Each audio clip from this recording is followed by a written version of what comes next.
Welcome to the RIMP Code video series. This video will focus on important considerations when planning explicit interventions in advanced decoding and word study. Advanced word study is the direct teaching of how to read and spell multi-syllable words. The instruction uses a combination of syllable information and morphology-related strategies. The goal is to build students' decoding skills so they can read complex multisyllabic words. The majority of texts that adolescents are expected to read contain multisyllabic words, and many learners have difficulty in reading the words on the page. This inability to read words is a barrier to understanding the complex nature of these texts. Carefully consider the reading profile characteristics of a learner who requires explicit interventions in advanced decoding. Explicit interventions in advanced decoding are for students that have generally sufficient listening comprehension, meaning if they listen to a text via a teacher read aloud or recording, they can understand and follow along with the meaning. These students may also have sufficient word reading with one-syllable words, but are not proficient and have great difficulty in decoding and reading words with more than one syllable. Therefore, students who fit this reading profile must have routines to decode multisyllabic words. These routines must be taught explicitly and systematically. The intervention should also include spelling instruction, so students can then write about the text they are reading in their content classes.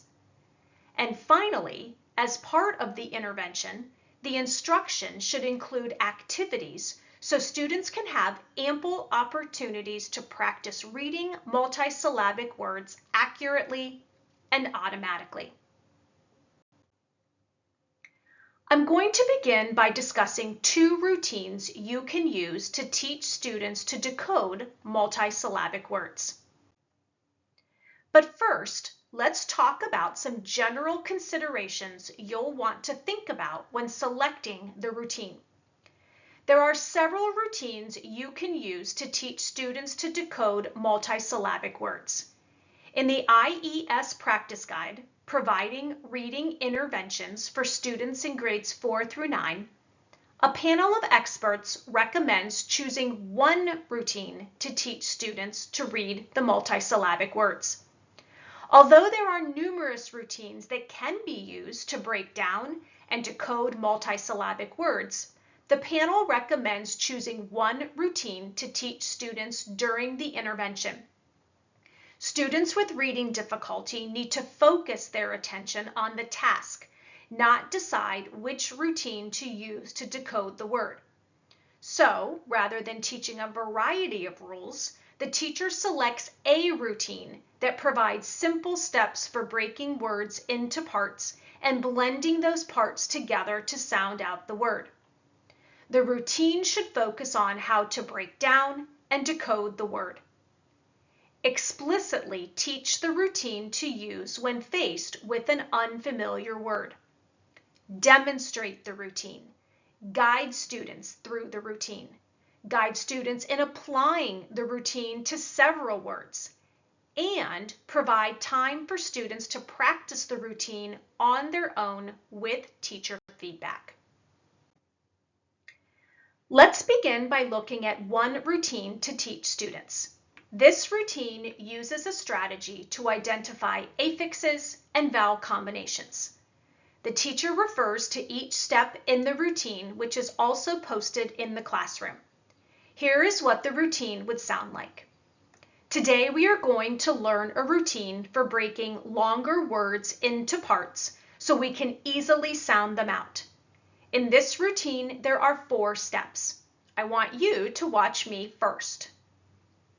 In the first step, I circled the prefixes and suffixes in the word. I am going to circle UN because it's a prefix, and TION and ABLE because they are both suffixes. Remember, UN means not, and ABLE means capable of being. ION is the suffix, and the T is usually the ending letter of the root, but we pronounce it shun. In step 2, I'm going to underline the vowel sounds that are left. I'm going to underline the E. I'm doing this because each syllable has a vowel sound. In step 3, I'm going to use my pencil to loop under each part as I say it.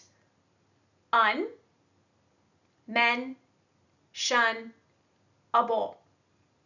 Now in step 4, I'm going to blend the parts together. Unmentionable.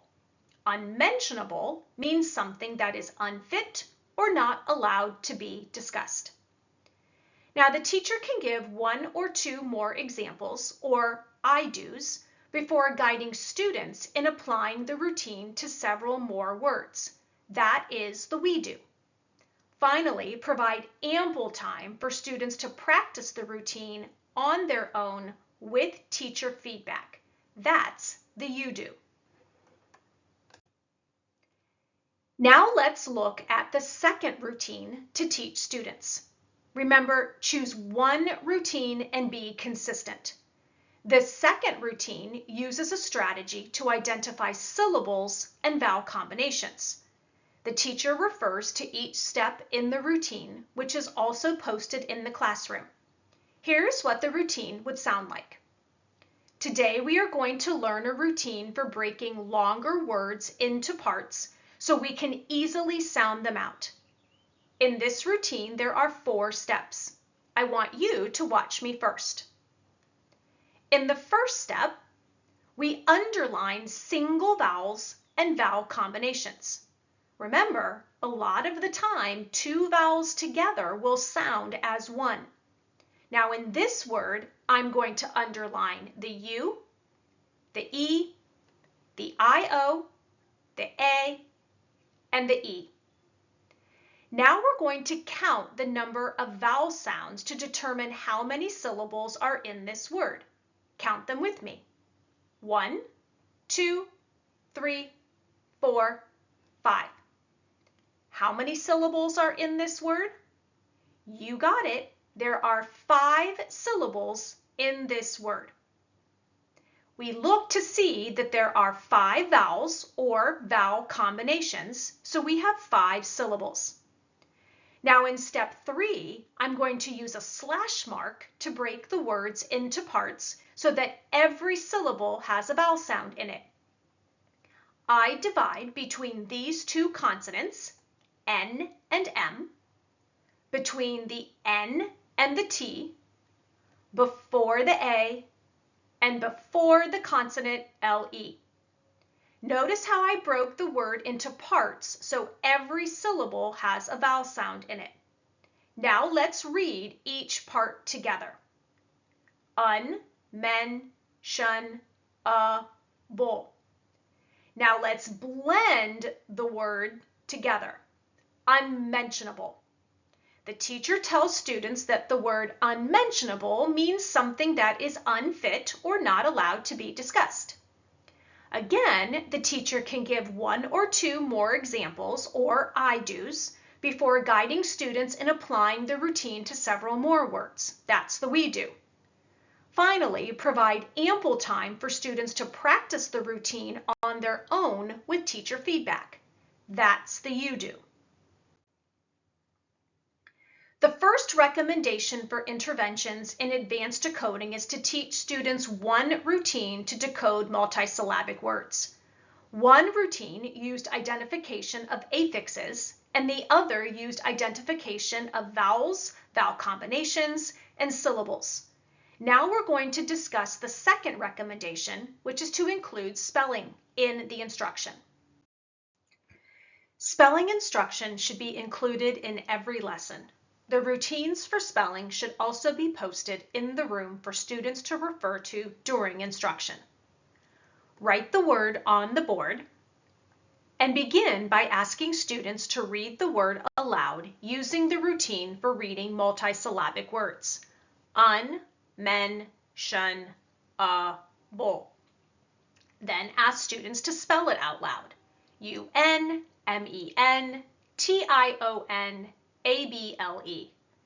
Now do a think aloud to encourage students to think about the different parts of the word and how many parts or syllables are in the word before they begin to write it. I see there are 5 vowels or 5 vowel combinations, so there are 5 syllables. Un, men, shun, bull. Now I'm going to draw 5 lines on my paper to represent the 5 syllables. Un, men, shun, bull. Now I'm going to erase the word. I'm going to say the word again, unmentionable, and write the word syllable by syllable. Un, men, shun, bull. I'm going to write the word one more time without the lines and reread it. Unmentionable.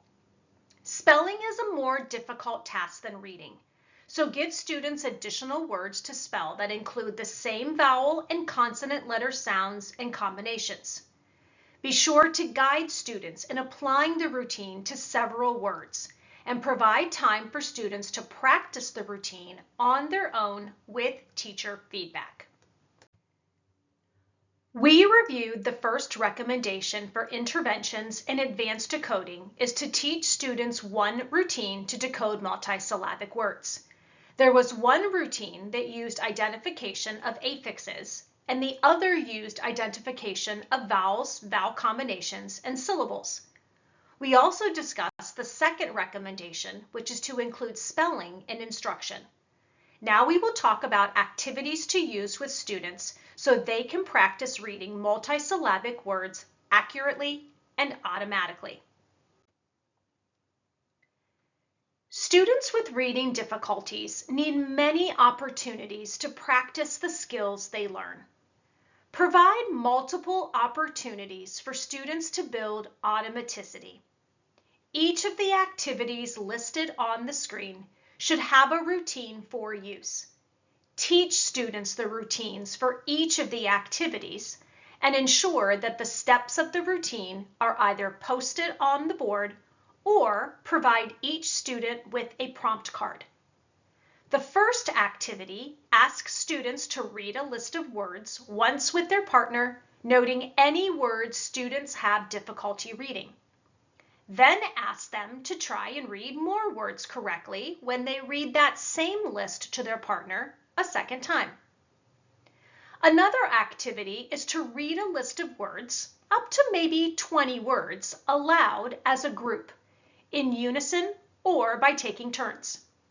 Use a combination of both so you ensure that everyone has the opportunity to respond. Dictation activities should always be a part of the instruction. Dictate words for students to spell that contain the targeted prefixes and suffixes or sounds in the lesson. You can refer back to the routines for spelling instruction outlined in this video. Another activity is to read sentences containing multisyllabic words aloud as a group, in unison or by taking turns, or with the teacher reading first and then the students reading next. Begin to transfer the work, though, over to the students so they are getting many opportunities to practice reading. A final activity is to ask students to read the passage containing the words they are learning at least twice. The first time they may be concentrating on reading the words. The second or third times, the reader is becoming more fluent and can concentrate more on the gist and details of the passage. Finally, all interventions should have 3 main characteristics. They should be systematic and cumulative. The lesson should follow a scope and sequence, build on each other, and have defined routines. There should also be explicit instruction embedded within the lesson. We often think of explicit instruction as gradual release or I do, we do, you do, but it is so much more. It's the content of the lesson, the design and delivery of the instruction, and the type and amount of practice needed to master the skill. And finally, diagnostic teaching.